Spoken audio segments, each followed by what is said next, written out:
በእስልምና ነፃ ምርጫ ወይም ነፃ ፍቃድ የሚባል አለ። አለ። ስለሱ እስኪ ንገረኝ። አምላክ አላህ ሱብሓነሁ ወተዓላ ነፃ ምርጫ ፍቃድ የሰጠን የሆኑ ነገራቶች አሉ። ነፃ ምርጫ ፍቃድ ያልሰጠን ነገራቶች አሉ። ለይቼ ልንገራችሁ። ፍጥረታትን ሲፈጥር ጊዜ አምላክ አላህ ሱብሓነሁ ወተዓላ በእኛ ላይ ለሁለት ከፍሎ ነው ያስቀመጠው። አንደኛ በእኛ ላይ እንዲሆኑ የወሰናቸው ነገራቶች አሉ። በእነርሱ ላይ ምንም አይነት ነፃ ምርጫ ፍቃድ ያልሰጠን ነገራቶች። ሁለተኛ ለእኛ ነፃ ምርጫ ፍቃድ የሰጠን ነገራቶች አሉ። እነርሱ ደግሞ ከእኛ የሚሆኑ ናቸው። የመጀመሪያው በእኛ ላይ የሚሆን፣ ሁለተኛ ከእኛ የሚሆኑ። ከመጀመሪያውን ጀምር ነፃ ምርጫ ፍቃድ ሳይሰጠን የፈጠረብን ነገራቶች፣ ለምሳሌ አንቺ ሴት ልጅ መደረግሽ፣ እኔ ወንድ ልጅ መደረግ፣ በዚህ ላይ ነፃ ምርጫ ፍቃድ ሰጥቶናል? አልሰጠንም። ይህ የራሱ ውሳኔ ነው። እኔ ጥቁር መሆኔ ወይ ቀይ መሆኔ፣ አንቺ ጥቁር ወይ ቀይ መሆንሽ፣ ይሄስ በዚህ ላይ ነፃ ምርጫ ፍቃድ አለን ነው? የለንም። ይሄም የራሱ ውሳኔ ነው። እኔ አጭር ወይም ረጅም መሆኔ፣ አንቺ አጭር ረጅም መሆንሽ፣ አንቺ ኢትዮጵያ ላይ መፈጠርሽ ወይንም አሜሪካ ላይ መፈጠርሽ፣ እነዚህ ሁሉ የራሱ ውሳኔዎች ናቸው። በዚህ ላይ ነፃ ምርጫ ፍቃድ የለንም። ነገር ግን ከእኛ የሚሆኑ ስራዎች፣ ምድር ላይ ከመጣን በኋላ የምንሰራቸው ስራዎች፣ ጽድቅ የሚሆን ኃጢአት፣ ጥሩ የሚሆን መጥፎ፣ በጎ የሚሆን ክፉ፣ እነዚህ ነገራቶች ሁሉ በእነዚህ ላይ ነፃ ምርጫ ፍቃድ አለን። ለዚህም ነው መልካሙን እንድንመርጥና ክፉ እንድንጠነቀቅ አምላክ ነቢያት የሚባሉን አስነስቶ ይሄ መልካሙ ነው ብለው እንዲያሳዩ ላካቸው። ይሄ ደግሞ ክፉ ነውና ተጠንቀቁ የሚለውን ነገር እንዲያስጠነቅቁ ላካቸው። መለኮታዊ መጽሐፍን አውርዶ በዚያ ላይ ይሄ መልካም ነው፣ እኔን ተገዙ፣ ለዚህ ዓላማ ላይ ፈጠርኳችሁ፣ እኔን አትካዱ፣ ከዚህ ደግሞ ተጠንቀቁ ከኃጢአት እያለ የሚመራን የሆነ መጽሐፍን ላከልን አላህ። ለእኛ ደግሞ ነፃ ምርጫ ፈቃዳችን ተጠቅመን መልካሙን እንድንመርጥ አዘዘን። መልካሙን ከመረጠን በቀጣይ ዓለም ገነትን ሊያወርሰን፣ ክፉን ከመረጠን በቀጣይ ዓለም ገሃነምን ሊያስገባን በዚያው ላይ በደንብ አድርጎ አስረግጦም ነገረን።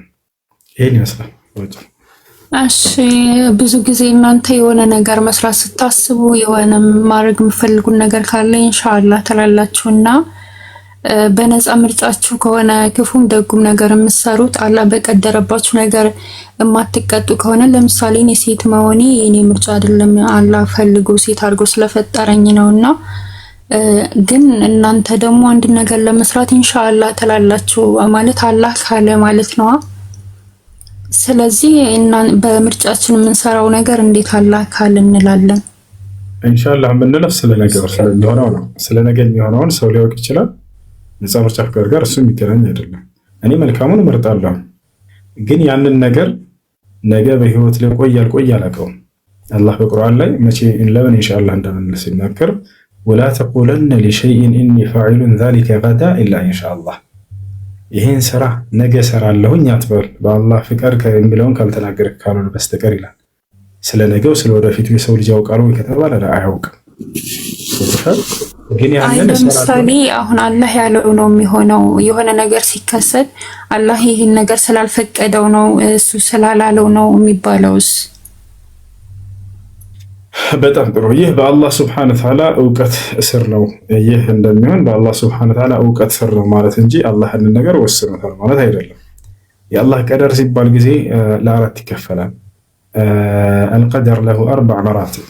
المرتبة الأولى هو العلم والكتابة والمشيئة والإيجاد، أي أن الله سبحانه وتعالى علم الأشياء قبل حدوثها ثم كتب ذلك في اللوح المحفوظ ثم شاء ثم أوجد.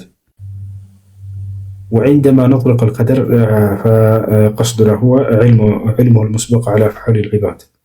يا الله قدر ሲባል ጊዜ ለአራት ይከፈላል። አንደኛ በፍጥረታቱ ላይ ያለው ሁሉ ቅድመ እውቀት፣ በእኛ ስራ ላይ ያለው ቅድመ እውቀት አለ በስራችን ላይ ያንን ያወቀውን ደግሞ ጽፎታል በጥብቁ ሰሌዳ ላይ እንደሚሆን።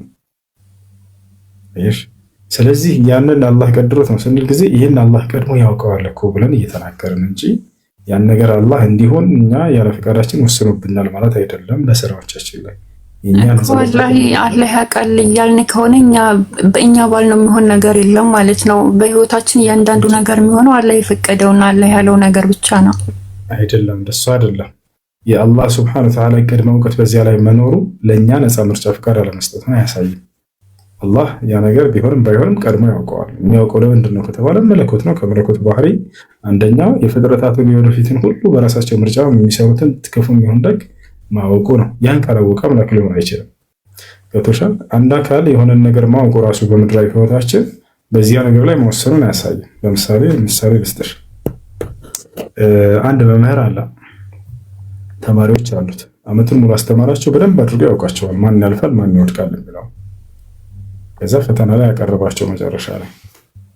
ከዛ ከማቅረቡ በፊት ግን ምን አለ? አንተ ትወድቃለህ አለው፣ አንተ ታልፋለህ አለው፣ ጎበዝን ትወድቃለህ ታልፋለህ አለው፣ ሰነፉን ደግሞ አንተ ወዳቂ ነህ አለው። ከዛ በኋላ መምህር እያወቀ ይህንን ነገር ፈተና ይሰጣቸዋል። ፈተና ላይ ያቀርባቸዋል። አይ አንተ ስለምትወድቅ ቀጥል ከዚህ ቦታ አይለውም፣ የግዴታ ይሰጠዋል። ፈተና ላይ ያቀርበዋል እያወቀ። ከዚያ በኋላ ከሰጠው በኋላ ይሄ ተማሪ እንዳለው ያ መምህር እንደተናገረው ወደቀ። ከወደቀ በኋላ ሄዶ አንተ መጀመሪያ እኔ እንደምወድቅ ስላወቅክና ስለተናገርክ ነው የወደቅኩት ብሎ ቢናገር ምን ታያለሽ? አይ እኔ ማወቄ አንተን መውደቅህን አያሳይም። አንተ በነፃ ምርጫ ፈቃድህ በሰጠው መሰረት ያንን አንተ ሰርተህ ያመጣኸው ውጤትህ ነው ይሄ ብሎ ነው የሚያለሰው። ተሻለለ ያ አካል ማወቁ ቀድሞ መምህሩ በእርሱ ላይ እና መናገሩን ትወድቃለህ ብሎ መናገሩ ራሱ የሰውየው ላይ ተጽዕኖ የሚያደርግበት ነገር አይደለም። ያ ነው መምህሩ በደንብ ስለሚያውቀው ነው። አላህ ስብሐነሁ ወተዓላ ከዛልክ ልክ እንዲሁ በፍጥረት ዓለሙ ላይ ሁሉ የሚሆነውን ነገር ያውቃል። ያን ማወቁ ነፃ ምርጫ ፈቃዱን መንፈጉና በእነርሱ ላይ ያንን ነገር መወሰኑን የሚያሳይ ነገር አይደለም። ልክ እንዲሁ ሌላ ምሳሌ ልጨምርላችሁ። እኔ ለምሳሌ ጥሩ የመኪና አሽከርካሪ ነኝ። ሌላው ደግሞ ትንሽ ለማጅ የሆነና በትክክል የማይነዳ ሰው አየሁኝ። እንደው እመኑኝ ይህ ልጅ ይገለበጣል አልኩኝ፣ ተናገርኩኝ። እኔ አነዳዱን አይቼ አለመቻሉን አይቼ ማለት ነው። ከዚያ በኋላ ይሄ ልጅ ሄደና ተገለበጠ። ከዚያ በኋላ የሆኑ ሰዎች መጥተው አንተ ይገለበጣል የሚለውን ስላወቅክና ስለተናገርክ ነው የተገለበጠው ቢሉኝ ምን ትላላችሁ? አያስኬድም። የልጁ የራሱ ነፃ ምርጫ ፍቃድ ተጠቅሞ ያነዳዱ ስርዓት ያንን ማወቄ ነው ያንድናገር ያደረገኝ እንዲወድቅ የሚያደረገው የራሱ ያነዳድ ስርዓት እንጂ የኔ ማወቅ አይደለም። ስለዚህ አላህ ሱብሓነሁ ወተዓላ ቀድሞ ማወቁ በአንድ ነገር ላይ ያን ነገር በፍጥረታቶቹ ላይ ነፃ ምርጫ ፈቃዳቸውን መንፈጉንና በዚያ ላይ እርሱ መወሰኑን የሚያሳይ ነገር አይደለም። ይህን ይመስላል።